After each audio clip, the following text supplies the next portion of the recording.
435 Un principe d'action précoce dans le cauchemar, le poète Iraeta n'a pas réussi à échapper à son destin dérangé. Ce n'est pas qu'il ne soit pas affecté par le jeu King SP, mais il ne l'a pas encore montré. Tout comme le peintre Mullen et la romancière Anori. Il a un animateur derrière lui, assurant sa sécurité actuelle et lui permettant de transmettre des informations efficacement. Si tel est le cas, qui est l'animateur? Quelqu'un du cloître du Sacré-Cœur? A-t-il pris de nombreuses dispositions similaires après avoir découvert les courants turbulents dans le cloître? Les pensées de Lumian allèrent plus vite que d'habitude, et il fit rapidement une supposition.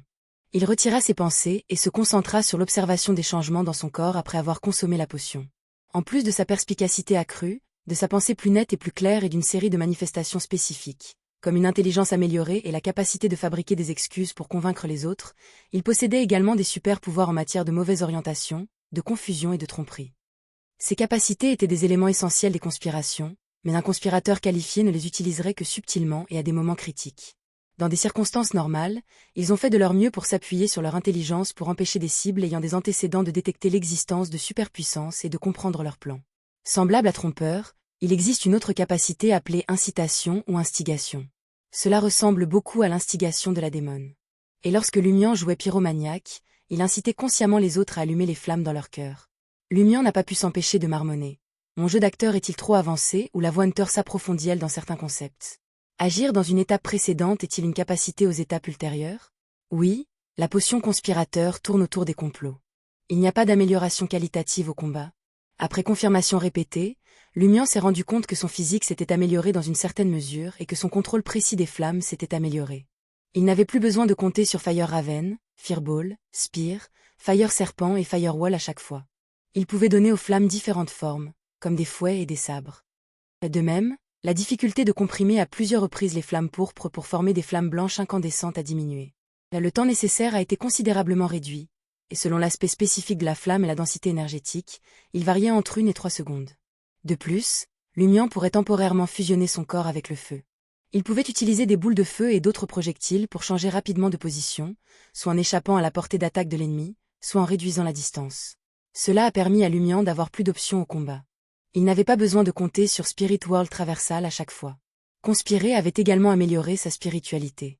Bien que Lumian n'ait pas expérimenté, il pensait qu'à sa limite, il pourrait terminer la traversée du monde spirituel 6 fois, contre 4 fois initialement. Lumian renifla, et sans surprise, capta une odeur de quelque chose de plus loin, discernant plus de détails. Cela était dû à l'amélioration des capacités de collecte d'informations d'un conspirateur. Cela améliorerait inévitablement leurs 5 sens et leur perception spirituelle. C'est à peu près tout. Lumian se leva, son corps soudainement enveloppé de flammes cramoisies. Il s'est transformé en boule de feu et s'est envolé avec un whoosh. En moins de 10 mètres, il a atterri au sol, et les flammes se sont dispersées autour de lui. La limite actuelle est de 10 mètres. Elle augmentera progressivement au fur et à mesure que la potion sera digérée. Lumian hocha la tête de manière indiscernable et retourna à l'endroit où il avait jeté le cartable noir et la flasque militaire. Il était maintenant pleinement conscient qu'il était déjà un conspirateur de la séquence 6. Franca a tenu lit et le parfum ambré gris et a demandé avec curiosité et inquiétude. « Très cool. Comment te sens-tu » ? « C'est normal », consola Franca, empathique. Pour la plupart des voix, il n'y a que 2 changements qualitatifs en dessous des séquences élevées. Pour la voix chasseur, l'un est à la séquence 7 pyromane et l'autre à la séquence 5 faucheur. Quoi qu'il en soit, chaque potion apporte de nouvelles capacités ou un renforcement des capacités d'origine. Si elle est bien utilisée, il est normal qu'une séquence 6 tue une séquence 5. J'ai aussi découvert que j'agissais en conspirateur depuis longtemps. Lorsqu'il errait, il comptait sur la cruauté et les complots pour repousser les humains plus âgés que lui pour obtenir de la nourriture et un endroit où dormir dans le froid. Quand il était à Cordu, chaque farce pouvait être considérée comme une conspiration peu malveillante. Après avoir quitté Cordu, il avait été piégé dans des conspirations au cours des derniers mois, soit en bousculant ses cibles, soit en tombant dans les pièges des autres. Bien que Lumian n'ait pas digéré une partie de la potion conspirateur sur place, cela a rendu son état bien meilleur par rapport à la première fois qu'il avait consommé la potion pyromane. La puissance de la potion ne s'est pas dissipée sans contrôle. Il ne se sentait pas comme un conspirateur qui venait d'avancer après avoir consommé une potion. Il se sentait plutôt comme un Beyondé de la séquence 6 qui avait eu un certain temps pour s'y adapter. Simultanément, il a déduit 2 principes d'action de ses expériences passées. Premièrement, le cœur d'un conspirateur résidait dans son intelligence, pas dans ses super-pouvoirs.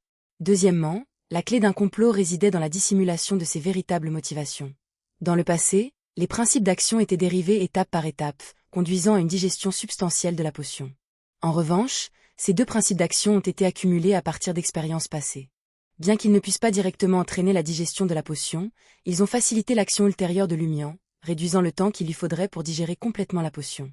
Pour le dire simplement, il lui suffirait peut-être de dépenser la moitié de son énergie pour obtenir un effet double. Lumian avait initialement cru que digérer la potion du conspirateur prendrait au moins 6 mois, mais à première vue, 3 mois suffiraient peut-être. Bien entendu, la condition préalable était qu'il y ait toujours une possibilité d'agir et de conclure un nouveau principe d'action. Franca a partagé ses sentiments. C'est vrai. Tout comme c'était facile pour moi d'agir en tant qu'assassin. J'avais trop d'expérience. Quand elle prononça le mot expérience, sa voix s'adoucit involontairement, comme si elle se sentait un peu coupable. Lumian ne prêta aucune attention à ce détail. Après avoir fourré les objets par terre dans son cartable noir, il récupéra l'I, le parfum gris ambré et la bougie blanche allumée. Voyant que son compagnon allait effectivement bien, Franca poussa un soupir de soulagement et dit « C'est une bonne chose d'avancer avant la catastrophe. Bon sang, si Bronze Sauron n'était pas mesquin et jaloux de moi, m'empêchant d'assister aux orgies, ma potion de plaisir aurait été considérablement digérée. Mâche, je lui ferai connaître le vrai plaisir plus tard. » Pour la 103e fois, elle a maudit Bronze Sauron. Franca a alors demandé « Allons-nous ensuite agir contre ces individus ?» Ces individus faisaient référence à des membres de l'organisation Cinnère. Au cours du mois dernier, Lumian avait cherché à plusieurs reprises à capturer la liaison dessinée par l'intermédiaire de la veuve de Guillaume Bennet, Paulina. Tout d'abord, il chercha à découvrir la famille Sanson, cherchant à se venger de sa sœur et à suivre où se trouvait Loki. Ils avaient un lien profond avec Loki. Peut-être connaissait-il l'emplacement du château où Loki avait été ressuscité. Deuxièmement, l'organisation Cinnère croyait également en un dieu maléfique. Il était possible qu'il soit au courant du silence anormal des sectateurs de Trêve. Peut-être que cela pourrait aider Lumian et les autres à comprendre la source du désastre et l'essence de l'épidémie. À l'époque, Lumian n'avait pas compris le modèle de liaison de l'organisation Cinnère, il avait donc reporté toute opération. Mais plus tard, il prévoyait d'attendre d'avoir avancé vers la séquence 6 et d'avoir acquis plus de force avant d'agir. Après tout, les autres membres de l'organisation Cinnère n'étaient pas comme le padré Guillaume Bennet, dont il avait saisi les capacités contractuelles et les effets négatifs correspondants, lui permettant de se préparer à l'avance. Si les capacités contractuelles accordées par le dieu maléfique s'accordaient bien, elles seraient assez coriaces. Bien sûr, Lumian n'avait pas l'intention d'anéantir complètement l'organisation des Cinnères en s'appuyant uniquement sur sa petite équipe. C'était un culte avec un saint. Son plan était de capturer la liaison et d'obtenir les informations dont il avait besoin avant d'appeler le Tarot Club pour obtenir des renforts. C'est vrai. Lumian hocha la tête avec un sourire et répondit à Franca. Dans 2 jours, la liaison des Cinnères rendra probablement visite à Madame Paulina. Oui, j'espère qu'il sait quelque chose. Même si Franca ne pensait pas pouvoir empêcher un désastre potentiel, elle espérait quand même faire quelque chose. Elle s'arrêta un instant et continua. Emmenez Jenna au quai de Lavigny demain et présentez-lui la foi de Monsieur Foule. Le lendemain matin, Lumian a frappé à la porte de l'appartement 601. Il jeta un coup d'œil à Jenna, qui avait enfilé une robe bleu clair, et sourit. J'ai besoin de votre aide pour quelque chose. Moi? Jenna se montra du doigt et se tourna vers Franca. Comment puis-je aider? Ne demandez pas. Vous le saurez quand vous y arriverez. Lumian ne prenait pas la peine de trouver une excuse. Les yeux de Jenna se tournèrent avec confusion. Bon sang, tu ne peux pas être claire? Tout en jurant, elle fit signe à Franca, indiquant son impuissance. Puis, elle suivit Lumian hors de la porte de l'appartement. Franca tomba dans une profonde réflexion lorsqu'elle vit cette scène. Dans la voiture de location à 4 roues et 4 places, Lumian n'a pas mentionné le but de son voyage. Il a discuté avec Jenna des ivrognes de la salle de Bal-Brise et des acteurs du théâtre de l'ancienne cage à pigeons. L'ambiance était détendue et joyeuse, comme s'il participait à une sortie scolaire d'automne. Jenna ne s'est pas renseignée davantage et a fait preuve d'une patience considérable. Finalement, la voiture de location est arrivée au dock de Lavigny. Lumian paya le tarif de 1,75 verles d'or, ouvrit la porte et sauta agilement. Jenna se dirigea vers la porte de la voiture, mais avant de pouvoir sauter gracieusement, ses yeux se plissèrent alors qu'elle laissait échapper le soupir habituel de Franca. Waouh! Lumian suivit son regard et aperçut un 3-mâts à l'allure ancienne stationné au dock de Lavigny, clairement en retard sur son temps. Un tel bateau était rare au dock de Lavigny, mais ceux qui avaient grandi en lisant ou en écoutant la série L'Aventurier le trouvaient étrangement familier. Ces grands pirates semblaient friands de tels bateaux.